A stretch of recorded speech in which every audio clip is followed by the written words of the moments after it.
Well, now, here we are for yet another Keep It Brief, Echoes of New Eden production by Crimson King. So NetEase did get back to me, and apparently they do want me for the content creator program, so I'm going to be keeping it tame from here on out, if only to give you guys more prizes and things for the questions and stuff that I lace throughout the briefing. Let's get into it. So here's the format. Instead of just recapping, hey, I used to write articles on Reddit for folks to read, I'm gonna spend the intro time to talk a little bit about like the rants that build up, stuff that I get. Like, think about just whenever conversations on Reddit get out of hand, for example.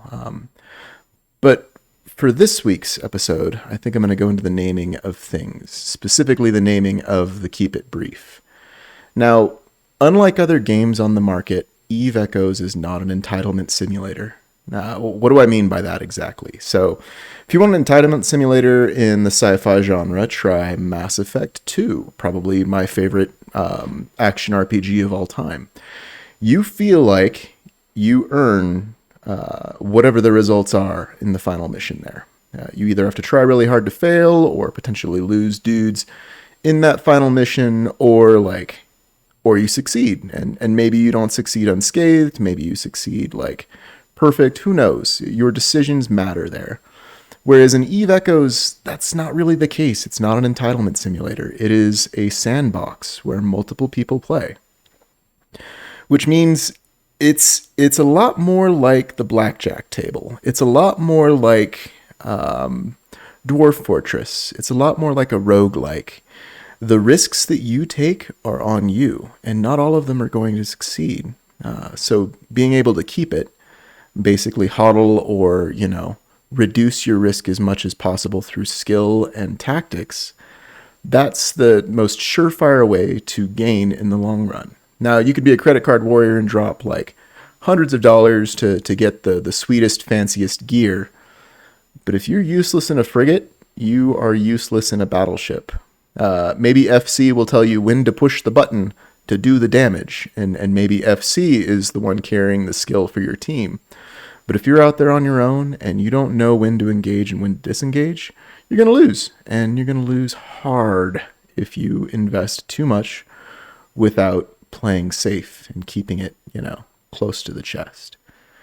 As with all Keep It Briefs, I'm going to go over the CFO report for Team Tuna. This week, I'm going to talk about the Talwar Sniper. Not my favorite ship, but among my favorites. It's really high up there. It's probably my favorite workhorse, and certainly my favorite destroyer. And then also, going off of that, I'm gonna talk about the weapons system missiles and the damage profile and intricacies surrounding that. They're kind of like drones in a lot of ways, but a lot more direct, while at the same time being a lot more flexible in some ways. And then finally, I'm going to ramble a bit about the byte model of cult classification and Eve Echoes. These are the final, this is from the final mission, these two slides right here, the images there from the final mission of the pumpkin head event thing that gave me the Talwar Sniper Grimace skin. And I just thought they were kind of funny, taking one after another. So, on to the CFO report. Let's see. So personally, my wallet is actually a little bit lower than this. I dropped another 10 or so mil on PI that I accidentally sold, but I got it back at a cheaper price to deliver to one of my corp builders, one of my buds. The corp wallet overall, this is actually up to date as of Friday, but I think we're a little bit higher than this at this point after some of the events that we held over the weekend. Expense-wise, that's the same. Assets in play, I've removed all assets because I plan on cleaning up the corporate wallet. Or not the corporate wallet, excuse me. I plan on cleaning up the corporate shop. We've got a lot of greens on there that haven't been selling. So my plan is to clear out all the greens, sell the blues in-house, and then reprocess those greens and sell those minerals in the nearest ITC. Just because it's you make the folks around you pay. And then the minerals that don't sell, I'm gonna keep for the builders. I'll probably split it down the middle or some other such like division there, but I won't know how much we'll have to play with until after I've cleaned things up a bit. And then, of course, the usual disclaimer, this is just a snapshot of, numbers. It doesn't really tell you the flows or the things going on. Last Wednesday, we held the first grand expedition. So me and three other folks, or was it four other folks? I can't remember how many total. I'm pretty sure we had four ships go to one of the destinations that a tier 1 gravwave graph sent us to. I know we went through, I believe, Goose Space at some point, and there was just nobody there. But we did have a loss, and we lost a cruiser while he valiantly saved the destroyer that was carrying some of the loot from the gravwave graph. Unfortunately, we didn't spawn the rumored PvE encounter that occurs at the end of them.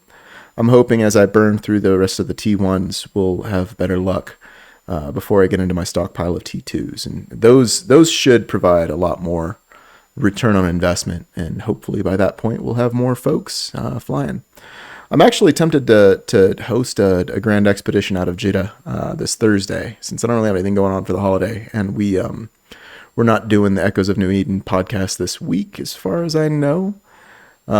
So if you're interested, poke me about that on Discord or on here, and I'll make sure you get the fleet invite.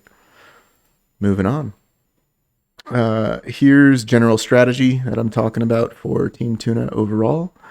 Secret trafficking containers, I'm right there. That number's actually out of date as well, since I've been exploring this weekend and got a few more. I'm actually over the 1,000 mark if I include the rarer boxes, but those are currently selling around 20 million ISK each for the Interstellar, the purple ones. Those are 20 mil, as opposed to the 1.5 mil that I've been getting the rest of the reds for off the market. They're currently, some joker out there has put some orders out for 1.6, but I figure I can make it the rest of the way just exploring. Hopefully I'll have those ready for either the next Keep It Brief or the one after. Currently, the goal for the corporation, we've got a lot of new builders actually actively trying to take on orders and looking to upgrade some of our fleets, some of our structures, looking to create more within the corp, which I'm on board for. But I also want to grow the number of marketeers that we have by providing them stuff to sell, to flip, because I can't flip it all. There's too much loot and ore that we get in on any given week. So that's pretty much the extent of my strategy there. I'd like to find more things that have limited access, and the release of the new drones and having the blueprints for those, which glad is blueprints instead of just the straight drones, but having those gated behind faction war games means that me and some of the other Tuna members have had a good excuse to fleet up and go in there. I've actually run into a couple of other. It's funny if you go into faction war games and run into folks from either neighboring corps or from your own corp. You're like, hey, I know that guy. It's that's a lot of fun. But Saturday is the day I'm looking to really buckle down and grind out some faction war game stuff. So if you're interested, join me. And I think Bradrick put a Reddit post out earlier in the week too, trying to get more folks on there. Let's see if we can break the monopoly on Sisters of Eve debris, so I can finally get my Nestor, eh? Anyway, here is my baby, the Talwar Sniper. It's an unassuming package, very small, very, very weird looking in general. It's just an adorable little bug, but it packs a surprising amount of capability on a very low cost of effort.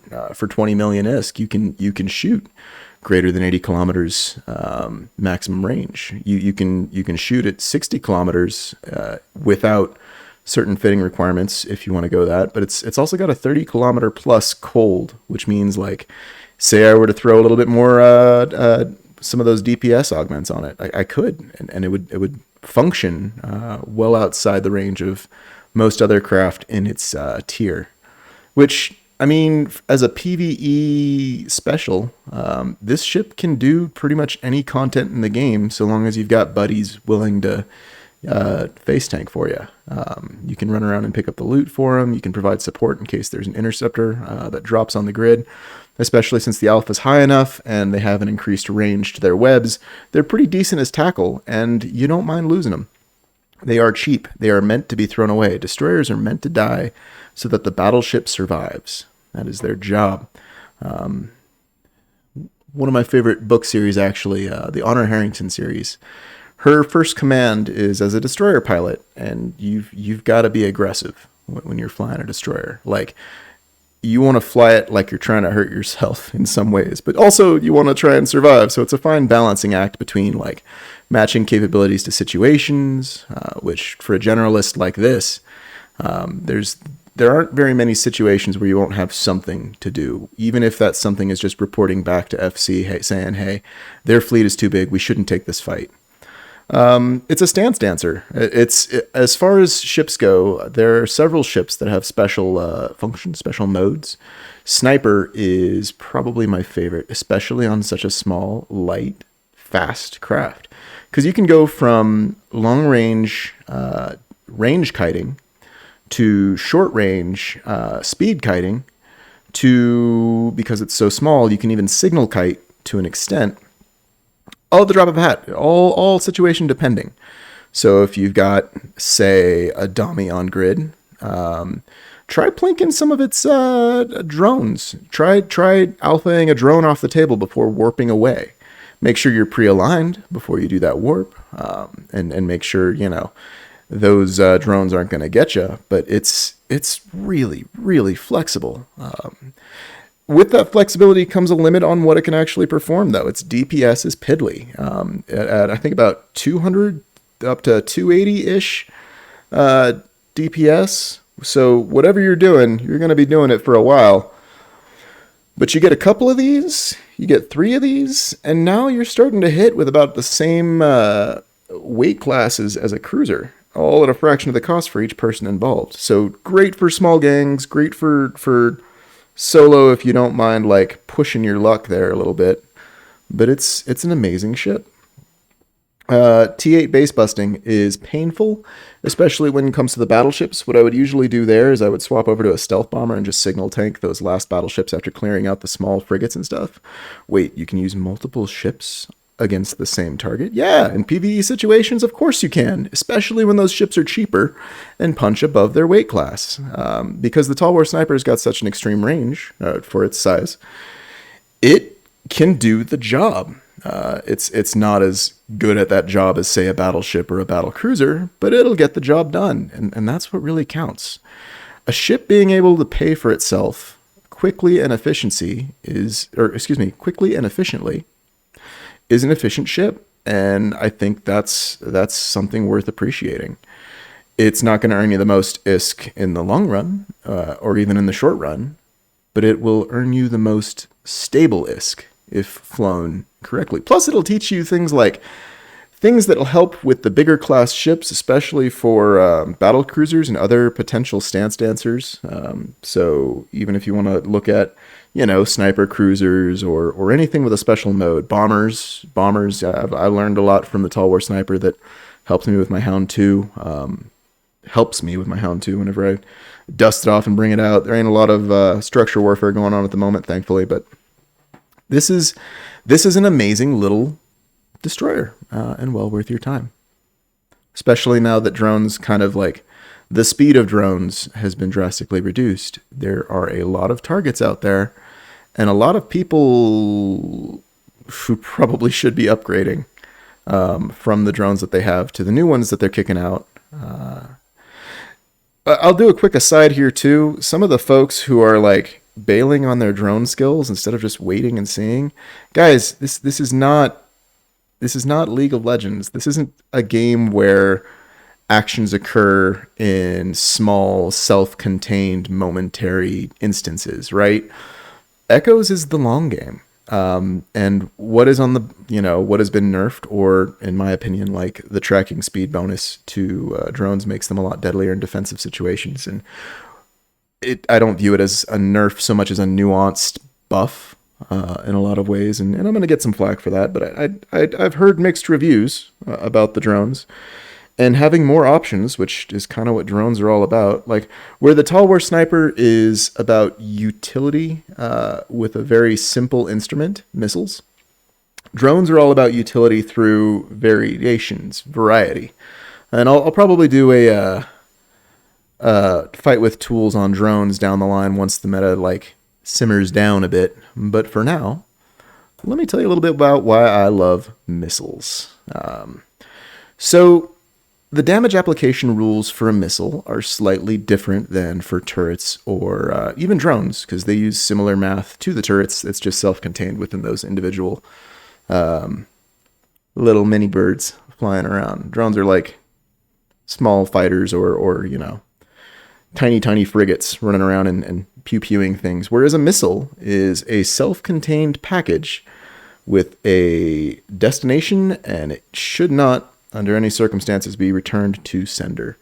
The way the damage application works on missiles is they have an explosion radius and an explosion velocity. The missile itself actually has some flight characteristics too that'll determine how far it can go before hitting the target. But I want you to imagine like the explosion produced by a missile as a cone. You get that little conic thing going on there. Now, the radius going out from the central boom, the kaboom, that is how big the explosion is. And the speed at which that explosion occurs is how quickly it moves. If you're flying fast enough, you can outrun the explosion. Or if you're small enough and the explosion is big enough, with a slow enough velocity, potentially like the chunks of death and destruction that are launched out from the explosion, they might be too big to, or like too chunky or too narrow in their profile to actually hit a small enough craft. So you've got to be hitting something that's either a very clear signal, very big on the scan, or very slow, which means missiles and torpedoes are very effective against stationary targets. And the best way to get a target stationary is to tackle it. So a good round of web slapped onto a battleship, and you'll be getting 4,000 damage ticks on every launched salvo, for example. But that's entirely teamwork dependent, and they work just as well on capitals and carriers and the like, but you're more likely to get gunned down versus those if they have an escort fleet. If there isn't an escort fleet, the cool thing about missiles is they're really useful for folks who like to signal tank. And stealth bombers are really good at signal tanking. What they'll do is, because they have that reduced reactivation time for targeting after coming out of stealth, you can stealth up to reset whatever targeting attempts your enemy makes. Unstealth, lock onto them, launch the torpedoes or missiles, as it may be, and then stealth back up before they can lock onto you again, if it's a big enough target, which, fantastic good fun. Now, I talked a little bit about the damage application rules. Let's talk about the damage profile versus some of the other profiles that are out there. Missiles hit everything equally. They are equal opportunity haters, except for under special circumstances. And the circumstances, whether it's from an implant or a nanocore or some other thing to make it so your missiles affect one of the damage types more efficiently or effectively, that sort of specialization can help in either breaking down shields or in breaking down armor, or I'm breaking down hull to an extent. It really depends on the defenses of the target and if it's, sitting still enough for you to apply the damage. But if there's a hole in the defenses, because it's a flat profile and you're doing the same sort of damage across the board for all those types, if there's a hole, missiles will find it. And woe to the outfitter who does not take that into account. If you want to increase your defenses against the broadest spectrum, you can blunt the effect that missiles will provide. But if you are specialized to tank lasers as a PvEer, you've got explosive, thermal, and kinetic damage types coming through, screaming with each salvo. So that's pretty wonderful. I mentioned signal tanking. Hang time is the chief benefit of drones. Of missiles. Hang time is the chief benefit of missiles. If you release a salvo of missiles and then go stealth mode or warp out, your missiles are still en route.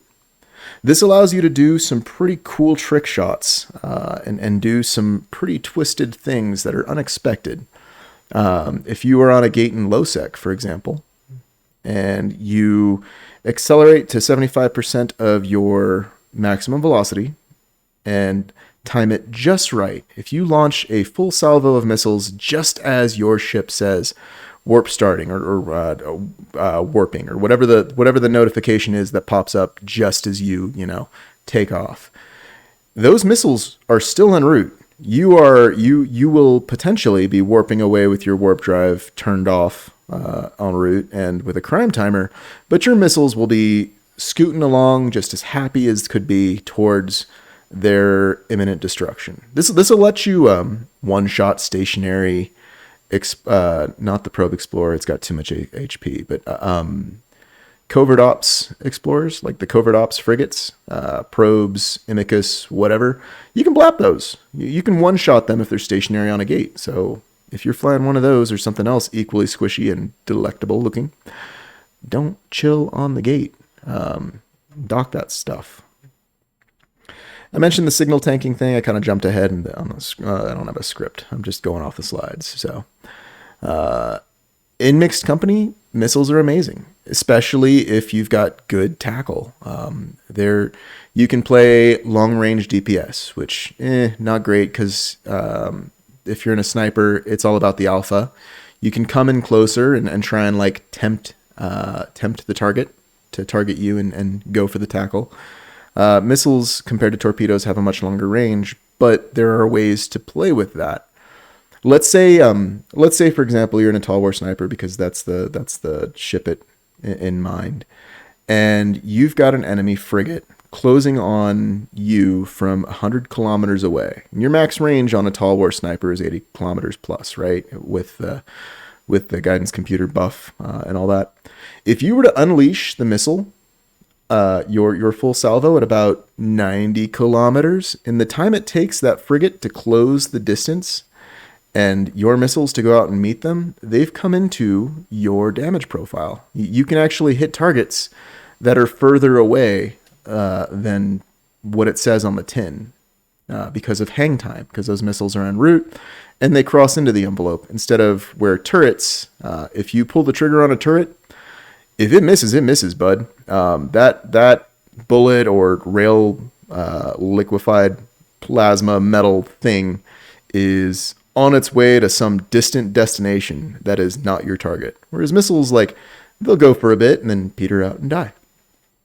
The same can be said for running fights. So if I were to try and turn and escape, I could lob missiles the whole way down until my opponent tackles me, and they'll just keep face tanking them the whole way in, running all along, which you'll get a lot more mileage out of them if you understand like the dynamics and how they function relative to their targets.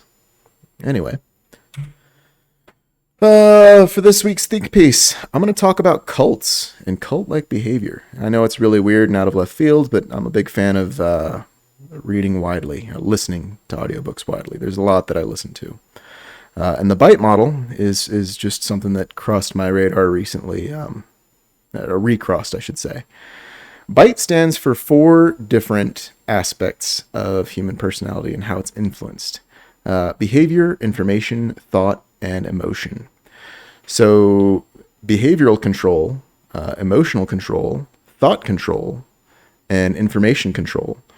Those are how cults keep people in line. They basically overwrite personalities by demanding and controlling specific aspects in each of those fields. So, for example, this doesn't have to be malign. This is just how people interact. This is actually generally healthy. If you're not influenced in any one of these ways or any of these ways by others, then you've become isolated, perhaps solipsistic, not really socially interacting.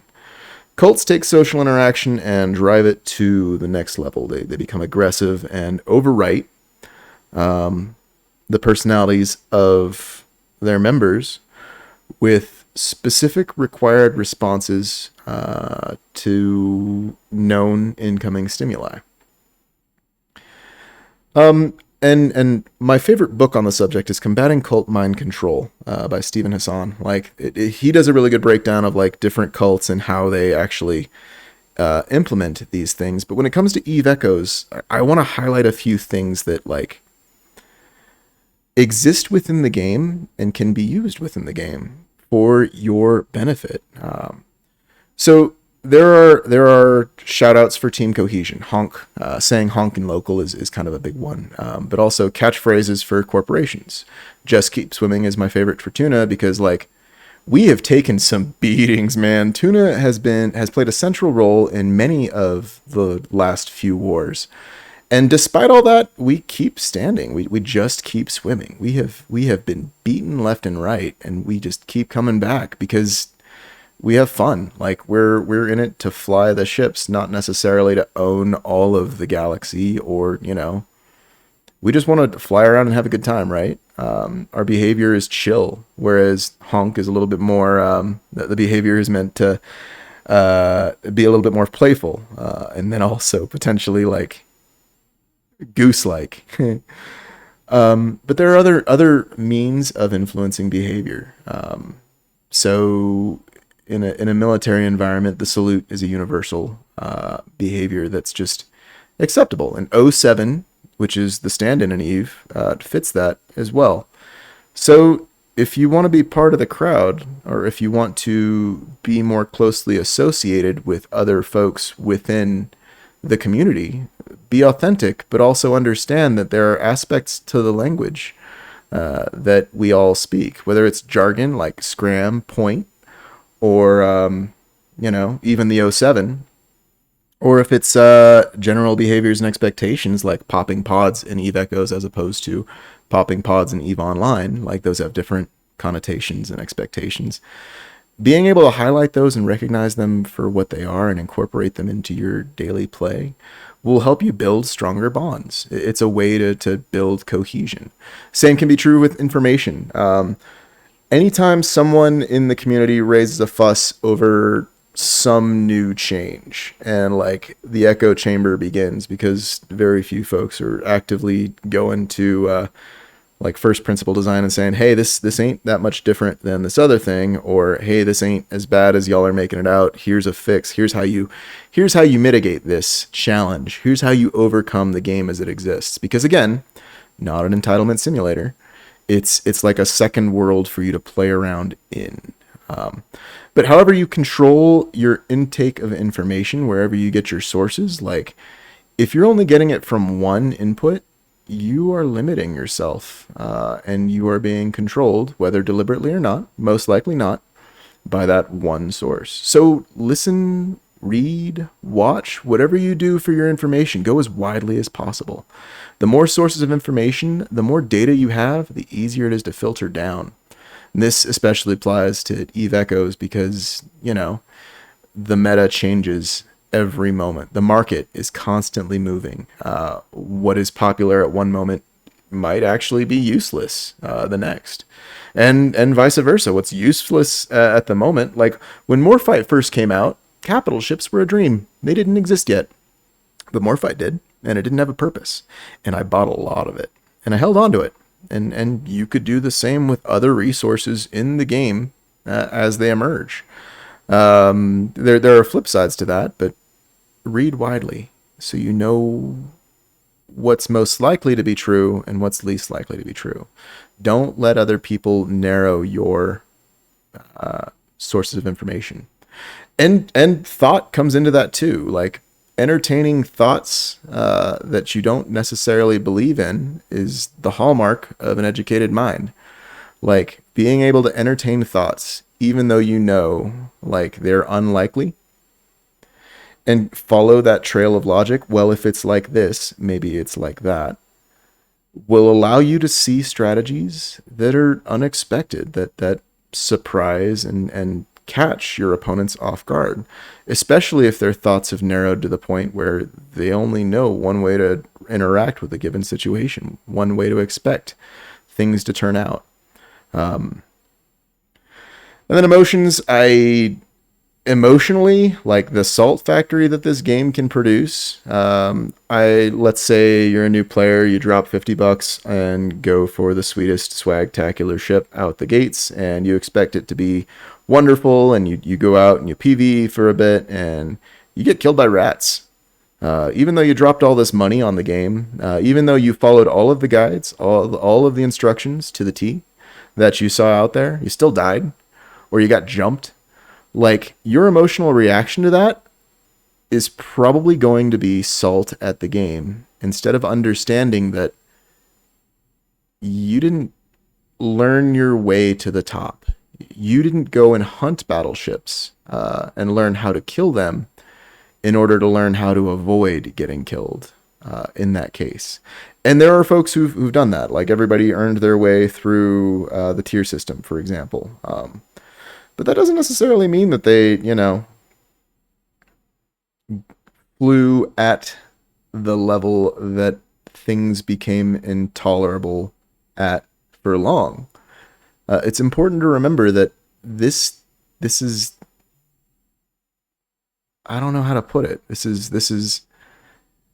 the emotional outlet that you let it to be. Sometimes losing can be fun if you've taken that loss into account in advance.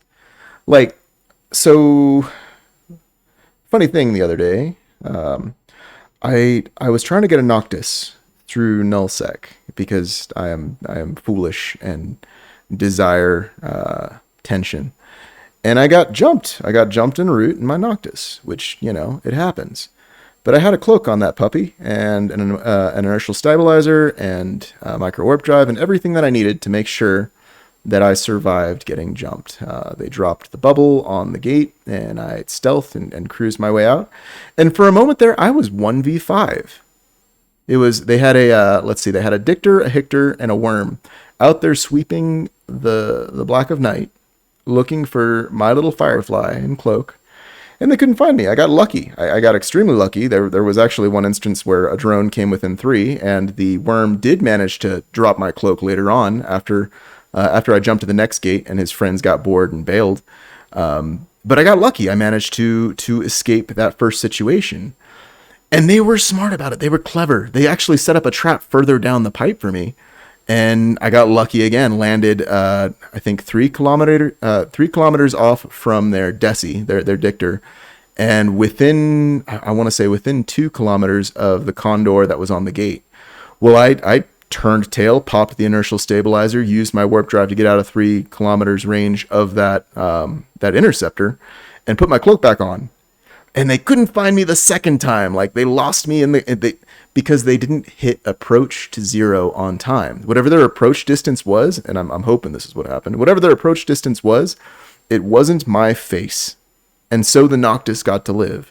And oh my gosh, the pleasure I got from crawling my way through that bubble, from crossing the boundary into where I could jump out of system while they had their weapons timers on, which I don't think that actually limited them, but the pleasure I got from escaping was so much greater than any kill I've ever achieved, and any solo kill I've ever achieved on my own. And your mileage may vary. Like, maybe your emotional reaction to different situations stems not from a desire to survive, but from a desire to kill or to, achieve victory over an enemy, which cool. I am all for that. Like, there is nothing wrong with being a fan of blowing up pixels every now and then. And to contend with an opponent on the field of battle is one of the most honorable things that can be done, especially if you bring the right attitude to the situation. Often, instead of saying, "Why did I lose?" and asking an opponent for a fit, people will get salty and just bail. Which I think that's a failure of character. Because life ain't going to be nice, man. Like, we've all got struggles and things that we've overcome in the past. And we all got a lot more struggles and things to overcome in the future. Especially if you keep an eye on the news and some of the other places out there. This game captures a piece of that and puts it in an environment where you can experiment with it and see how it feels. And I think that's beautiful. Like, I think being able to change your behavior within this little miniature universe, gather information and use that to set operations and strategies in the long haul. How you think about any given situation, the politics and the emotional reactions that occur with interpersonal relationships, like in Eve Echoes, this little galaxy in your pocket. I think that's amazing. I think that's fantastic.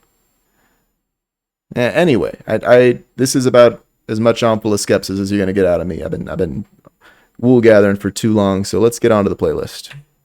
The playlist this week, I'm gonna point you guys at one of my favorite musicals. We Got Work to Do. It's if you like Firebringer, if you look on YouTube and find Firebringer the musical there, give Twisted a shot too. It's from the same group of folks, and they're both. One's the story of Jafar from Aladdin, whereas the other one's like a musical about cavemen and figuring out how to human. And they're both magical. But We Got Work to Do was one of the songs that popped up, bopping around. Labyrinth by Miracle Musical. Miracle Musical is just an amazing band overall. I think they've got deep roots in Tally Hall, and Tally Hall was one of my first out there surprise. Did not expect to enjoy this, but enjoyed this bands. 2025 by Bodhi is just it got stuck in my head. Nobody by Mitski, a little bit more chill, but also kind of haunting. I Walk Alone by Sungazer fits alongside New Mood by LPX. They just had similar vibes, and we're chill. And then Bombs by Bunny Rabbit to celebrate the release of Pulse Bombs, because I think that's good design. I'm actually really stoked on those new high slots, even if the price is a bit exorbitant at the moment. I expect that to dip down. And with that, I have concluded the Keep It Brief. Hopefully, I managed to keep it brief, eh?